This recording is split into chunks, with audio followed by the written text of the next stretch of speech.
기독교의 핵심은 부활입니다. 기독교의 핵심은 십자가의 죽음이 아니고 부활입니다. 십자가의 죽음이 있었다 할지라도, 예수님께서 아주 훌륭한 인생을 사셨다 할지라도, 예수님께서 수많은 환자들을 고치시고 수많은 사람들을 다시 살아나게 하셨다 할지라도 부활이 없으면 이것은 절대적인 진리가 될 수가 없습니다. 우리는 우리의 죄를 해결하신 예수 그리스도는 그 예수 그리스도의 십자가의 역사의 완성이 부활에 있음을 우리는 알고 있고, 그리고 왜 기독교 외에 다른 길은 없냐 하면 이 믿음 외에 다른 곳에서는 부활이 없기 때문입니다. 다른 종교적인 성인들도 상당히 훌륭한 인생을 살았어요. 근데 그들은 부활하지 않았어요. 그래서 부활의 메시지가 있는 기독교만이 유일한 진리인 거예요. 여러분, 내가 믿는다고 진리가 되는 게 아니고, 내가 열심히 믿는다고 진리가 되는 게 아니고, 우리는 진리를 믿어야 해방될 수 있는 것입니다. 그러니까 내가 열심을 내고 막 열심히 새벽 기도하고 막 열심히 무슨 제사를 드리고 뭐 열심히 뭐 밥을 안 먹고 한다고 진리가 되는 게 아니고, 진리를 믿어야 진리의 능력이 우리와 함께하는 것이에요.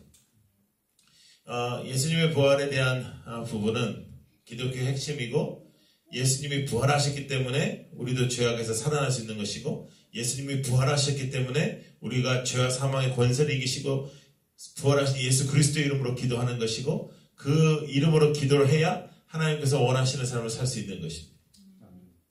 할렐루야. 예, 그러니까 여러분들 절망하실 필요가 없어요. 근데 오늘 성경에 보면 16장에 이제 절망한 사람들이 등장합니다. 여인들 3명이 등장하죠. 여인들 3명이 등장하면서 예수님이 돌아가신 거예요. 그들이 그렇게 따르고 그들이 숨겼던 예수님이 돌아가신 다음에 너무 절망한 거죠. 얼마나 절망하겠어요? 여러분들 같아도 얼마나 절망하겠어요? 나의 모든 것이었어요. 나의 인생에 새로운 일들이 일어날 줄 알았어요. 근데 이 예수님이 돌아가셨어요. 그래서 이 여인 셋이 절망하기 시작합니다. 그런데요, 1절 한번 보실까요? 1절 보시면 이렇게 말씀하고 있습니다. 안식일이 지나매 막달라 마리아와 야고보의 어머니 마리아와 또 살로메가 가서 예수께 바르기 위하여 향품을 사다 두었어요. 여러분, 예수님이 돌아가실 때도 그랬고, 예수님이 돌아가신 후에 무덤을 찾아가는 사람도 그랬고, 여자밖에 없습니다. 남자들은 없어요. 그래서 의리를 남자가 얘기할 수가 없어요. 왜냐하면 의리 없어. 아주 중요한 데 없어요. 근데 여자들만 있거든요. 근데 아멘까지 할 필요 없는데, 예. 근데 이 여인들을 파워가 세죠. 근데 이 여자들이 절망했죠. 절망했어요. 그런데 아주 중요한 부분이 여기 있습니다. 여기 뭐냐면 이 여인들이 절망하고 슬퍼하고 가만히 있지 않고요. 뭘 샀어요? 향품을 샀어요. 근데 여러분, 이 향품을 샀는데요, 사실 얼마나 절망적인 순간이냐면 로마 군사들이 무덤을 지키고 있었기 때문에 내가 쓸 수 있을지 없을지도 모르는 향품을 산 거예요. 여러분, 여러분의 절망의 시간에 아까도 나만큼 힘든 사람이 없다라고 생각한다고 했잖아요.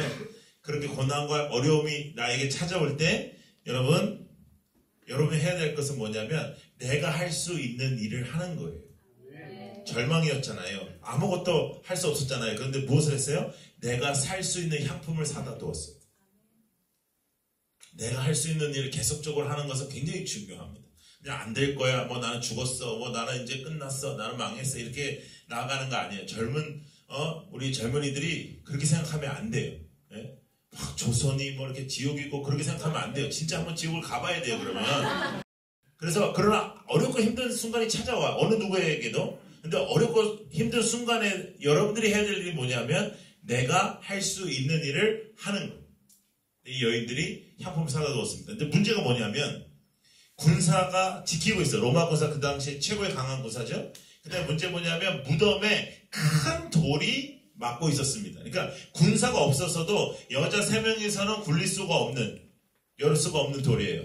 그러니까 거의 자신들이 정말로 주님께 마지막으로라도 그 주님의 시체에 향품을 바르고 싶지만 그것이 아마도 현실로 다가오지 않을 거라고 생각하는 절망. 여러분 얼마나 큰 절망이에요. 내가 지금 지내고 있는 절망 속에서 내가 할 수 있는 일이 하나도 없는데 내가 할 수 있는 그 작은 것이라도 이 여인들은 해나가고 있었다는 것이죠. 근데 이 여인들이 절망의 시간을 이겨내고 이제 올라갑니다. 자, 2절에 보시면 같이 한번 읽어볼까요? 시작. 안식 후 첫날 매우 일찍이 해도 들 때에 성경을 읽을 때 자세히 읽어야 된다 그랬죠. 꼼꼼히 읽어야 된다 그랬죠. 여기 보세요. 안식 후 첫날 매우 일찍이 해도 들 때에 일어났어요. 그 뜻은 거의 잠을 자지 않았다는 거예요. 여러분 우리가 고통스럽고 힘들 때 잠이 안 오잖아요. 정말 숨이 콕콕 막힐 때가 있잖아요. 그럴 때에 그냥 자포자기하고 아무것도 안 하는 것이 아니라는 거죠. 그래서 일어나는 거예요. 또 그리고 자신이 사둔 상품을 가지고 가보는 거예요. 다시 도전하는 거예요. 그래서 이 여인들이 셋이 올라갑니다. 그랬기 때문에 이 여인들이 예수님의 부활의 첫 증인이 되는 거예요. 여러분 첫 번째 멤버가 된다는 건 굉장히 중요한 거야. 우리 라이트하우스 방배에 여러분들이 창립 멤버가 된다는 건 아주 중요한 일이. 여러분들이 아마 평생토록 이제 나중에 죽을 때도 뒤돌아보면 내가 제일 잘한 일은 방배 창립 멤버가 된 일이라 생각할 거예요. 여러분 80, 90에 더 일찍 죽을 수도 있지만 하여간 죽음은 우리에게 슬픈 일이 아닙니다.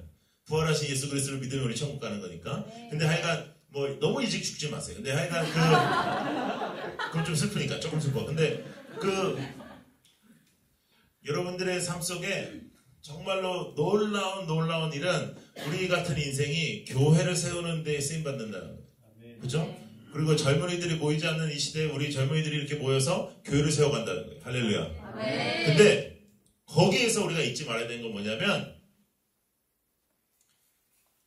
정말 주님을 바라는 마음으로 주님께서 원하시는 그 첫 증인이 된 이 여인들처럼 예수 그리스도의 부활의 역사를 정말 없다 하고 거짓이라고 말하는 이 시대에, 그리고 모든 것이 다 진리라고 말하는 이 시대에, 그리고 어떠한 기준이 무너진 이 시대에 여러분들이 기준이 되고 여러분들이 새로운 하나님의 놀라운 사람들이 되는 첫 사람들, 첫 젊은이들이 되는 축복이 있기를 원합니다. 아멘. 그래서 이들이 올라가서 이렇게 이야기합니다. 자, 3절 읽어보세요. 3절 시작. 서로 말하되 누가 우리를 위하여 무덤 문에서 돌을 굴려주리요. 네.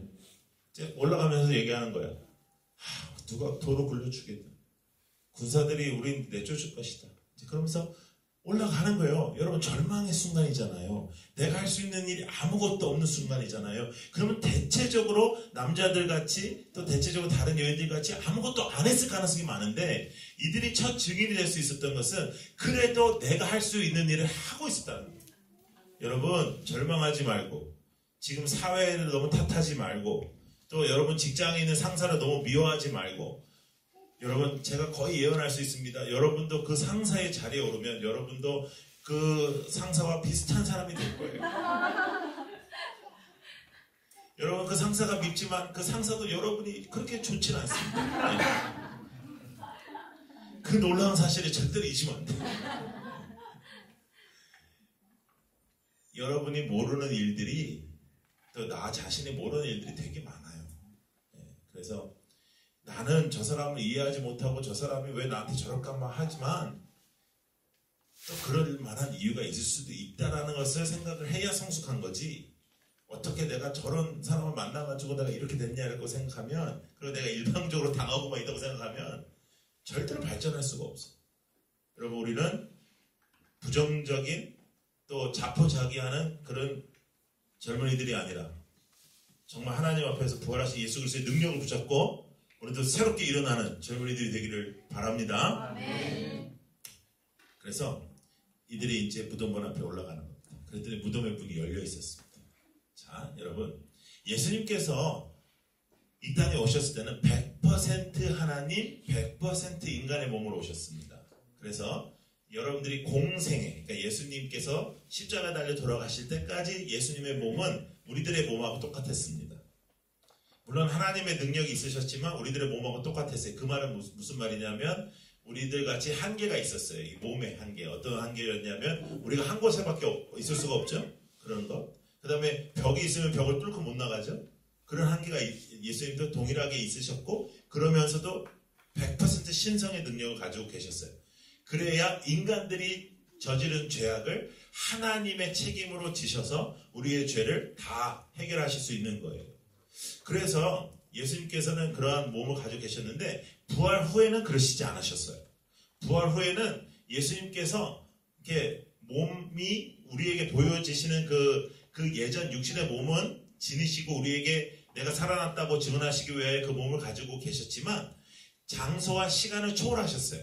그래서 성경에 보면 재밌는 부분들이 되게 많은데 도마가 이제 다른 여인들이 와서 예수님 부활하셨습니다 할 때 야, 내가 예수님의 손에다가 이렇게 손을 넣어봐야지 내가 알겠다. 못자국에다가 내가 손을 넣어봐야지 알겠다 할 때 예수님이 짠 하고 나타나요. 넣어봐라 이렇게. 예. 그러니까 예수님이 갑자기 짠 하고 나타났다가 짠 하고 없어지셨다가 짠 하고 이렇게 나타났다 하는 부분들이 상당히 많아요. 부활하신 후에는. 자, 그렇다면 예수님의 무덤에 돌이 굴러졌어요. 그래서 빈 무덤을 우리에게 보여주셨어요. 근데 그 돌이 굴러진 거는 예수님이 나오시기 위함이 아니었습니다. 예수님이 빈 무덤에서 나오시기 위하여 돌을 굴리신 것이 아니라 예수님은 돌이 있어도 짠하고 나타나시고 짠하고 가실 수 있는데 우리를 위하여, 절망에 빠진 우리를 위하여, 자포자기하는 우리를 위하여, 아무것도 할 수 없다라고 생각하는 우리를 위하여, 나는 이제 끝났다라고 생각하는 우리를 위하여 주님께서 돌을 굴려주신 거예요. 그리고 빈 무덤을 우리에게 보여주신 거예요. 그것은 주님께서 무덤에 나오시고자 돌이 굴려진 것이 아니라 우리의 믿음을 위하여, 우리의 새 소망을 위하여, 우리가 새롭게 하나님 앞에 새롭게 서기 위하여 주님께서 그 돌을 굴려주신 것이. 그리고 새 소망을 가질 필요가 있죠. 그랬더니 이제 예수님의 부활이 이게 그 역사적인 사실인데도 불구하고 이제 이게 사실이 아니라고 이제 만들어야 되잖아. 그래서 사람들이 여러 가지 이야기를 했는데 이제 첫 번째 그 가장 많이 사람들이 얘기했던 게 뭐냐면 예수님이 죽은 게 아니고 기절했다. 이 설입니다. 좋다 이거예요. 좋다 이거예요. 기절했다고 치자고요. 근데 일단은 6시간 이상 십자가에 달려 있었고요. 그 다음에 채찍질 수십 번 당했고요. 골고다 언덕 올라갔죠. 그 다음에 맨 마지막에 창에 찔렸죠. 거기까지는 역사적 사실로 기록되어 있으니까 뭐라고 못할 거 아니에요. 그러고 나서 기절했다고 치자고요. 그래서 일어났어요. 일어났더니 기절해서 이제 깼다고 쳐요. 근데 무덤 속에 혼자 있는데 이게 다 쌓여 있어요. 이렇게 온몸이 쌓여 있는데 딱 깨서 이제 일어나서 툭툭툭 털고 일어나가지고 돌문 열고 군사들 다 패고 그러고 이제 가셨다. 이것도 대단한 거 아니에요? 근데 이게 나는 그게 더 힘들 것 같아요. 그래서 기절설은 사실상 말이 안 돼요. 네. 두 번째는 제자들이 도둑질했다. 제자들이 도둑질했다. 그 정도 제자들이라도 됐으면 우리가 이렇게 창피하지 않죠. 주님의 시신을 도둑질할 마음이라도 있는 정도의 남자들이었으면 우리가 이렇게 창피하진 않죠. 여자들밖에 없었다니까요. 네.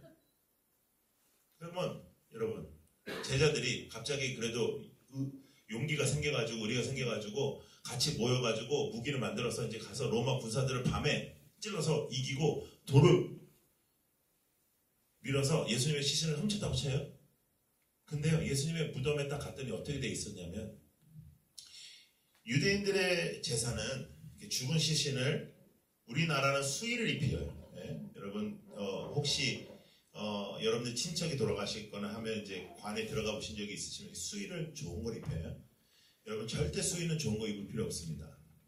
아무나 상관없고 관은 가장 싼 거로. 살아계실 때 부모님께 효도하고 관은 싼 거로 한다. 알겠죠? 네. 여러분 제가 장례를 하면 항상 그걸 오리엔테이션 해요. 장례 딱 해서 시작할 때 관은 제일 싼 거로 하세요. 수의는 가장 싼 거로 하세요. 근데 그때 사람들이 상당한 심리적인 책임을 느낀다고요. 그 사람들이 와가지고 관은요 요즘은 뭐 요것도 있고 요것도 있고 요것도 있는데 대체적으로 이거 합니다 하면 나는 싼 걸 하겠습니다 이렇게 못해. 네. 왜냐면 그때 양심 생기거든. 수의도 이렇게 얼마짜리 얼마짜리 얼마짜리 했는데 근데 하여간 그냥 가장 싼 거. 그 대신에 지금 살아계실 때 효도하는 거. 효도할까 하는 거. 효도해야 돼. 네. 근데 이 제자들이 훔쳐갔다고 하면 그 무덤 안에가 난리가 났어야 되는데 예수님이 어떻게 몸이 어떻게 부활하셨냐면요. 둘둘둘둘 쌓여있던 이 옷에 이렇게 허물 벗기는 것처럼 이렇게 나오셨어요. 근데 그것이 그렇게 딱 쌓여져 있고 얼굴 부분을 쌓여있던 수건은 개켜져 있었어요. 여러분 이 세상에 어떤 도둑이 지금 나가서 로마 군인도 때려 죽여야 되고 지금 그거 때려 죽이고 와가지고 지금 빨리 나가야 되는데 야 개켜 지금 그럴 때가 아니야. 똑바로 하고 가 라고 하겠어요. 그죠? 그래서 이 설도 거의 말이 안 돼요. 세 번째 설은 여러 여인들이 여러분들이 정말로 분노하셔야 되는 설이 하나 있습니다. 그건 뭐냐면 여인들이 이 방향 감각이 없어서 딴 무덤을 갔다. 예수님 무덤이 아닌 다른 무덤을 갔다. 근데 그것도 굉장히 어려운 게 그 당시에 예수님의 뉴스는 상당한 뉴스였고요. 지금 이제 우리 뉴스만 보면 이상한 애 나오잖아요. 이렇게 방화하고 막 죽였던 이상한 애 나가지고 막 이상한 소리 하고 막 그러잖아요. 그런 것처럼 예수님의 이것은 전 국민이 아는 뉴스였어요. 그리고 예수님이 무덤을 왜 사람들이 알 수밖에 없었냐면 군사가 지키는 무덤은 그거밖에 없었습니다. 여러분 이 세상에 누가 죽은 사람을 막습니까? 이 세상에 누가 무덤을 지킵니까? 로마 군사는 무덤을 막을 수는 있어도 부활을 막을 수는 없었어요. 이 어느 누구도 우리가 이 땅에 어떠한 한계를 느낄 수는 있어도 하나님의 역사를 막을 수는 없어요. 그렇다면 우리는 어떻게 살아야 될까요? 부활이 역사적 사실이라면 그리고 그 역사적 사실임을 우리가 이렇게 증거로 나타날 수 있다면 우리는 우리의 믿음은 얼마나 진짜인지를 살펴봐야 돼요. 부활이 진짜라면 여러분들은 진짜 믿음으로 주님을 따르고 있는가를 살펴보셔야 돼요. 부활이 진짜인 이유들이 몇 가지 있습니다. 첫 번째, 예수님께서 부활하신 후에 부활하신 몸을 보여주자 제자들이 뒤집어지기 시작했습니다. 그렇게 무서워서 숨어있고 그렇게 무서워서 고향에 내려가 있고 패배자로 살던 그 제자들이 뒤집어져 가지고 우리가 지금 사도행전 공부하고 있는데 사도행전의 초대교회 역사들이 일어나기 시작합니다. 그리고 그들이 목숨을 걸고 순교하기 시작합니다. 기독교는 지금과 같이 지속적인 역사들이 있었습니다. 핍박 속에서도 순교 속에서도 지속적인 성장이 있었던 것은 부활하신 예수 그리스도의 능력 때문이었습니다. 사람들이 변하기 시작했습니다. 그 부활하신 예수 그리스도는 사망과 권세를 이기시고 우리에게 승리를 허락하시는 거예요. 그래서 우리는 그전과 같이 살 수 없는 것입니다. 그래서 우리는 그전과 같이 죄악 속에 살 수 없는 것입니다. 그리고 우리는 그전과 같이 내 마음대로 살 수 없는 것입니다. 하나님을 주인 삼는다는 것은 내 젊음을 주님께 드린다는 것은 내 마음대로 살지 않겠다라는 고백입니다. 그래서 하나님의 뜻대로 살겠다는 고백입니다. 하나님의 뜻대로 살겠다는 것은 더 이상 내 뜻대로 내가 원하는 것을 하나님의 능력으로 이룬다는 것이 아니라 하나님께서 원하시는 걸 붙잡는다는 것입니다. 더 이상 절망적으로 이 땅에서 이리 치고 저리 치고 사는 것이 아니라 부활하신 예수의 능력으로 산다는 것입니다. 오늘도 예수의 이름을 붙잡고 살아가는 한 사람이 되겠다라는 고백이 있어야 하는 거예요. 여러분, 눈에 보이는 문제는 그렇게 큰 문제가 아니에요. 사람의 한계는 그렇게 큰 문제가 아니에요. 왜냐하면 주님께서 부활하시면서 우리에게 비무덤을 보여주셨잖아요. 소망을 보여주셨잖아요. 이 땅에 절망으로 절망하지 마라. 나를 믿고 나를 따르라. 네 마음대로 살지 마라. 주님께서 말씀하셨잖아요. 여러분, 여러분들의 가슴을 짓누르고 있는 돌이 있다면, 오늘도 여러분들의 인생을 짓누르고 있는 문제가 있다면, 주님께서 친히 그 무덤에 돌을 굴려주셨듯이 여러분들의 그 마음에 돌을 굴려주실 줄로 믿습니다. 주님이 역사하시는. 자, 6절 한번 읽어보겠습니다. 6절 시작. 청년이 이르되 놀라지 마라. 너희가 십자가에 못 박히신 나사렛 예수를 찾는구나. 그가 살아나셨고 너희들이 믿지 아니하느냐. 보라 그를 두었던 곳이니라. 네, 놀라지 마라. 두려워하지 마라. 제가 아들이 둘이 있는데 우리 아들들이 어렸을 때 지금 이제 한참 아이들을 키우고 있는 우리 신혼부부들 이제 젊은 부부들이 있는데 애기들이 어리잖아요. 그럼 애기들이 어리면 아빠가 슈퍼맨인 줄 알아요. 아빠면 다 되는 줄 알아요. 그래서 아빠 할 수 있지. 뭐 아빠 뭐 할 수 있지. 아빠 저 사람 이기지. 뭐 다 그렇게 생각해. 근데 이제 애가 조금만 나이 먹고 이제 조금만 학교 다니고 이제 뭔가 알게 되잖아요. 그러면 그 전에는 아빠 이거 해줘. 아빠 할 수 있지. 여기에서 그냥 하지 마. 아빠 됐어. 무리하지 마. 뭐 이런 식으로 나와요. 엄청나게 자존심 상하거든. 네? 여러분, 우리의 두려움은 하나님의 자존심을 상하게 합니다. 우리의 걱정은 하나님의 자존심을 상하게 합니다. 우리의 불신앙은 하나님의 자존심을 상하게 합니다. 왜냐하면 하나님 우리를 위해 부활하셨는데, 사망과 권세를 이기시고 부활하셨는데, 나는 아직도 이 땅의 것으로 내 한계와 내 생각을 가지고 걱정하고 이 세상 사람들과 동일하게 생활하는 것을 하나님은 원하시지 않아요. 우리가 하나님의 사람답게 살게 하시려고 부활하셨습니다. 우리가 하나님의 사람의 능력으로 살게 하시려고 부활하셨습니다. 우리가 하나님의 놀라운 일들을 감당하게 하시려고 부활하셨습니다. 그 부활의 능력이 오늘 우리에게 함께하는 거예요.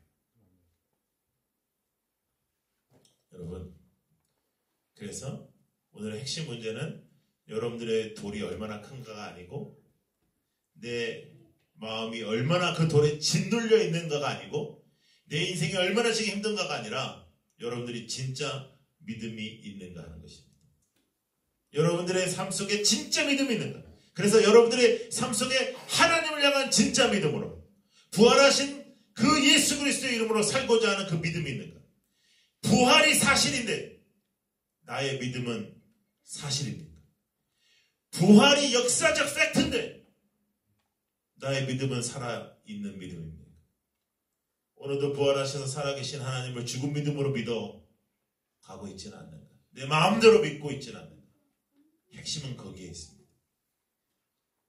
오늘 이 부활주일에 우리의 젊음을 다하여 주를 사랑하고 우리의 젊음을 다하여 주님 앞에 온전하게 서고 내 인생의 돌을 굴리시는 주님 앞에 나의 인생을 드려 부활의 능력으로 살아가는 젊은이들이 되기를 축복합니다.